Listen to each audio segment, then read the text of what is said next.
আজকে একই দিনে একই সঙ্গে একদিকে বৈঠক একদিকে মিছিল চাকরিহারাদের, এবং গতকাল দেখেছেন বা পরশু দেখেন যে লাঠিচার্জ এবং লাথি মারা শিক্ষক সমাজের উপর, এটা কিভাবে দেখছেন আপনি?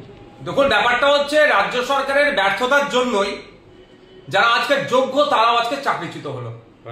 হাইকোর্ট থেকে সুপ্রিম কোর্ট বারবার বিচারপতিরা এই পৃথকীকরণের কথা বলেছে, কিন্তু এক একজন এক এক রকম তথ্য দিয়েছে। রাজ্য সরকার এক তথ্য দিয়েছে, এসএসসি আলাদা তথ্য দিয়েছে, পর্ষদ আলাদা তথ্য দিয়েছে। ফলে এই ভুলভাল তথ্যতে হচপচের জন্য এতগুলো বৈধ শিক্ষক আছে চাকরি হারা। আজকে অনেক কথা বলছেন, কিন্তু আমি বলছি সম্পূর্ণ দায়ভার রাজ্য সরকারকে নিতে হবে।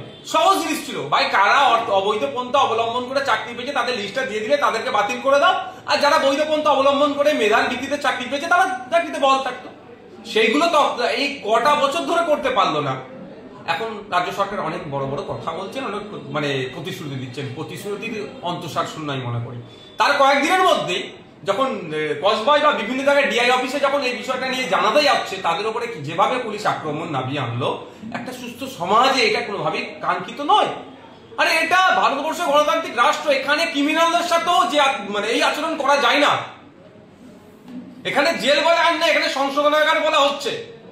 আর সেখানে একজন শিক্ষক, যারা জাতির মেরুদণ্ড বা সমাজের মেরুদণ্ড বলি আমরা, তাদেরকে যেভাবে আক্রমণ হলো, মারধর হলো, শুধু লাঠির ডান্ডা ভেঙে ফেলেছে এমন মারধর করেছে। এদের বিরুদ্ধে পুলিশ মন্ত্রী তথা মুখ্যমন্ত্রী কি ব্যবস্থা গ্রহণ করলো? কটা পুলিশকে শোকজ করেছে? কজনের বিরুদ্ধে ডিসিপ্লিনারি অ্যাকশন নিয়েছে? আমি জানতে চাই। ছাগলচোর গরুচোর ধরা পড়ে গেলে এরা বড় বড় করে তাদের West Bengal police, Calcutta police তাদের পেজে লিখে দেয় যে এত জায়গায় একটা ছাগলচোর ধরা পড়েছে। আমি এই মর্মে জাস্ট বোঝানোর জন্য বলছি। তাহলে এদের বিরুদ্ধে যারা এই ধরনের শিক্ষকদের উপর আক্রমণ চালালো, তাদের বিরুদ্ধে কি ব্যবস্থা গ্রহণ করলো? লিখেছে তারা? এটা মেনে নেওয়া যায় না। আর এই আক্রমণ দেখে যারা এখনো চুপ করে আছেন, যারা ভাবছেন যে তৃণমূল কংগ্রেস হয়তো ন্যায় দেবে, আমি তাদের বলছি আপনাদের হয়তো মনে নাম্বার তাহলে এগিয়ে আসছে। আপনারা প্রতিবাদ সোচ্চার হন।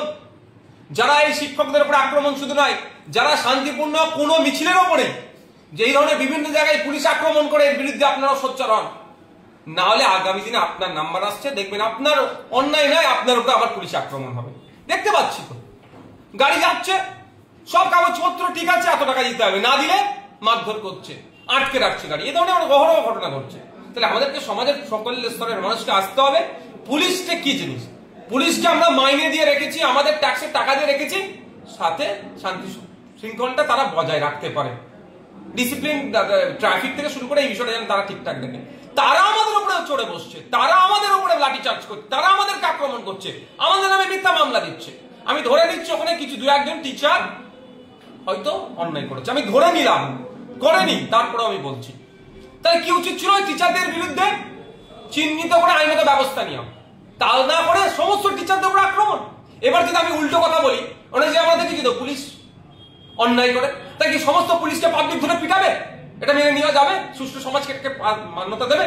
যেমন এটাকে মান্যতা দেবে না পুলিশের উপর আক্রমণকে, পুলিশ অন্যায় করলো পুলিশের উপর আক্রমণ করাকে মান্যতা দেবে না, ঠিক একইভাবে টিচারদের উপরে যেভাবে আক্রমণ করেছে পুলিশ, এটাকেও মেনে নেওয়া যায় না। একটু বলে রাখি, মাননীয় মুখ্যমন্ত্রী পুলিশ মন্ত্রীকে, আমাদের কাছে ডেটা আছে, ইউনাইটেড নেশন বলছে 1 লক্ষ মানুষ থাকলে 221টা পুলিশ দিতে, আর আমাদের রাজ্যে 1 লক্ষ মানুষ পিছু মাত্র 97 থেকে 98টা পুলিশ আছে। আপনার ওয়েপেন শর্টেজ আছে 75% ওয়েপেন শর্টেজ আছে আমাদের রাজ্যে। পুলিশ দিয়ে আমাদের ধমকানো চমকানো গণতান্ত্রিক আন্দোলনকে আপনাদের দলের লোকেরা চুরি করেছে। চুরি করার জন্য মেধাযুক্ত গুলো আজকে চাকরি হারা হয়েছে। আপনারা ডেটা ঠিকঠাক দেননি, আবার পুলিশকে দিয়ে মারধর করাচ্ছেন। এটাকে কিন্তু মেনে নেওয়া যাবে না। এটা অবিলম্বে যারা এই অন্যায় কাজের সাথে যুক্ত যে পুলিশ কর্মীগুলো ছিল তাদের বিরুদ্ধে ব্যবস্থা গ্রহণ করুন, অন্যথায় কিন্তু এর জবাব আপনাদেরকে গণতান্ত্রিক প্রক্রিয়ায় পাবলিক দেবে, আমরাও দেব। আপনি বলছেন পুলিশ শর্টেজ আছে, সিভিক পুলিশ তো দিয়ে যাই দিয়েছে, তাতে অনেক শর্টেজ আছে। আমি ইউনাইটেড নেশনের যে রেকমেন্ডেশন সেটাকে সামনে রেখে বলছি। একটা সিভিক ভলেন্টিয়ার যারা আছে তাদেরকে তো অন্যায়ভাবে কাজে লাগাচ্ছে।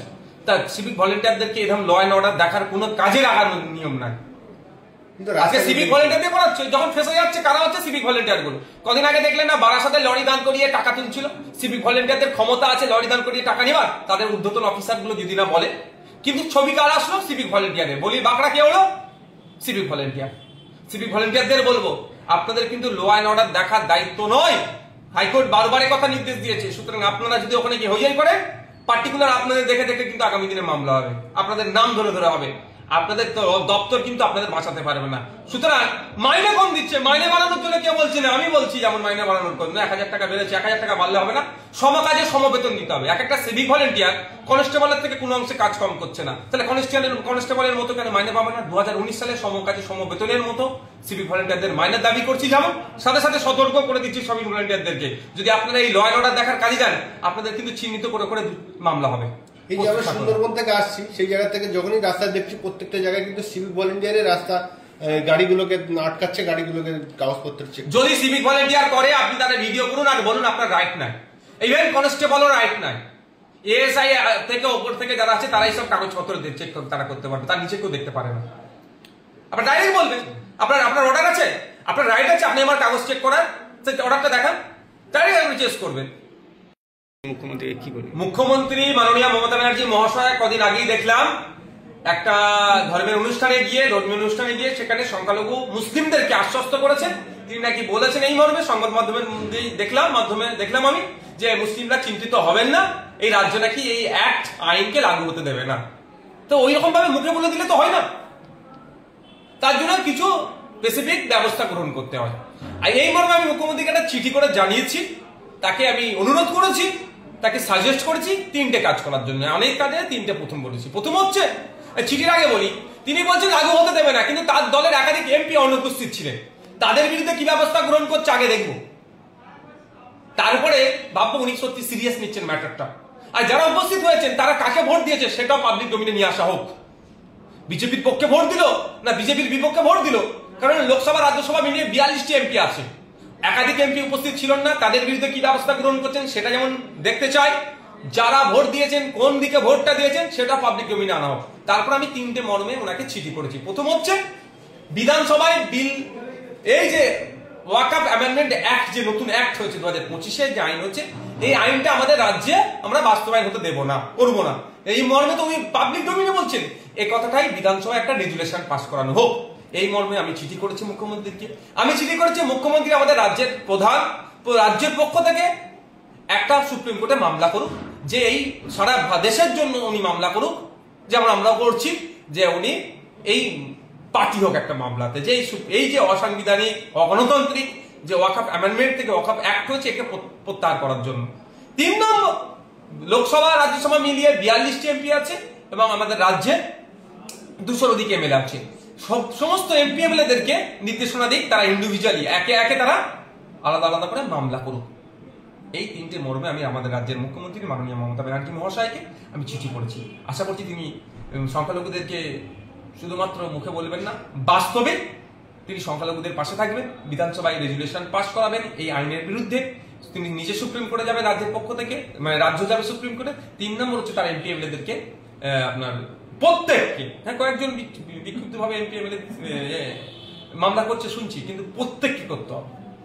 তিনি দিলীপ ঘোষ বলেছেন, যারা বাংলায় যারা সম্প্রীতির কথা বলেন তারা মিথ্যে কথা বলেন এবং তারা নিজেদের স্বার্থের জন্য বলেন, যারা সম্প্রীতির বার্তা দেন তাদের রক্তের দোষ আছে।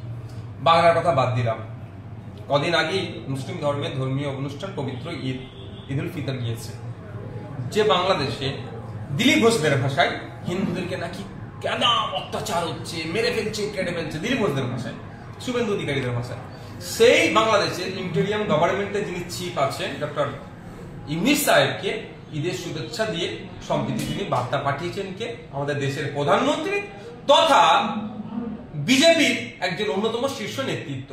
তাহলে রক্তের দোষ কার আছে, কি আছে, বাংলাটা বাদই দেন না, তাদের শীর্ষ নেতৃত্বদেরকে জিজ্ঞাসা করুন। তাহলে দিলীপ ঘোষ মহাশয়দের কাছে কোনো আর ইস্যু নাই, এই হিন্দু মুসলমান করতে হবে, সম্প্রীতি কিভাবে নষ্ট হয় সেটা করতে হবে, ঐক্য কিভাবে বিনষ্ট হয় সেই নিয়ে দেখবেন এরা বেশি পড়ে আছে।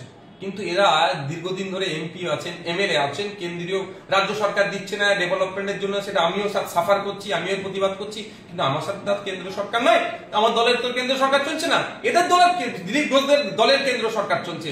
কেন এমস আর একটা নিয়ে আসতে পারলো না? একটা এমস আনছে, সেটা তো আপনার রায়গঞ্জে ছিল, রায়গঞ্জটা এখন উঠে এসে কল্যাণীতে হলো, রায়গঞ্জে একটা এমস নিয়ে আসতে পারতো, কেন্দ্রীয় বিশ্ববিদ্যালয়, কেন্দ্রীয় ফান্ডের বিভিন্ন project, agriculture related project, education related project, health related project, এত তো আছে, কই নিয়ে এসে বাস্তবায়ন করছে না কেন? ব্যর্থ হয়েছে। এই ব্যর্থতা ঢাকার জন্য হিন্দু মুসলমান করতে হবে, আর এই সম্প্রীতি ঐক্য বলে গুলিয়ে গালিয়ে দিয়ে মানুষকে বিভ্রান্তের মধ্যে রাখতে হবে। 2026 সালে মানুষ প্রস্তুত নিয়ে নিয়েছে এখন থেকে এই তৃণমূল বিজেপির বাইনারি ভাঙবে, তৃণমূল বিজেপিকে বাংলা থেকে শূন্য করবে। এর প্রতিবাদে আপনারা কি রাস্তায় নামছেন আইএসএফ এর তরফ থেকে? অবশ্যই ইন্ডিয়ান সেকুলার ফ্রন্ট ডে 1 থেকে, যখন ওয়াকফ সংশোধনী বিল ছিল তখন প্রতিবাদ করেছে। আমাদের 21শে জানুয়ারি পার্টির প্রতিষ্ঠা দিবসটা বিভিন্ন ইস্যু নিয়ে হয়েছিল, তার মধ্যে অন্যতম একটা ইস্যু ছিল এই ওয়াকফ সংশোধনী বিলকে প্রত্যাহার। এখন সংশোধনী বিল থেকে এখন সংশোধনী আইনে পরিণত হয়েছে। এই আইনের বিরুদ্ধে আমরা মাঠে ময়দানে আছি, আইনি লড়াইয়ে আছি, সাথে সাথে মাঠে ময়দানে লড়াই করছি।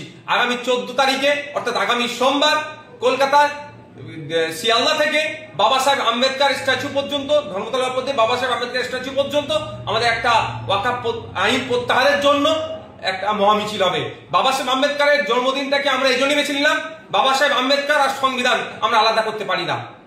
বাবা সাহেব আম্বেদকরের নেতৃত্বে যে আমরা সংবিধান পেয়েছি, সেই সংবিধানের উপরে আঘাত দিচ্ছে এই ওয়াকফ নতুন যে সংশোধনী আইনটা এনেছে। তো সুতরাং সংবিধানের উপর আঘাত দিচ্ছে, আবার বাবা সাহেব আম্বেদকরের জন্মদিন, দুটোকে সামনে রেখে আমরা এই প্রতিবাদ সংগঠিত করব গণতান্ত্রিক প্রক্রিয়াতে।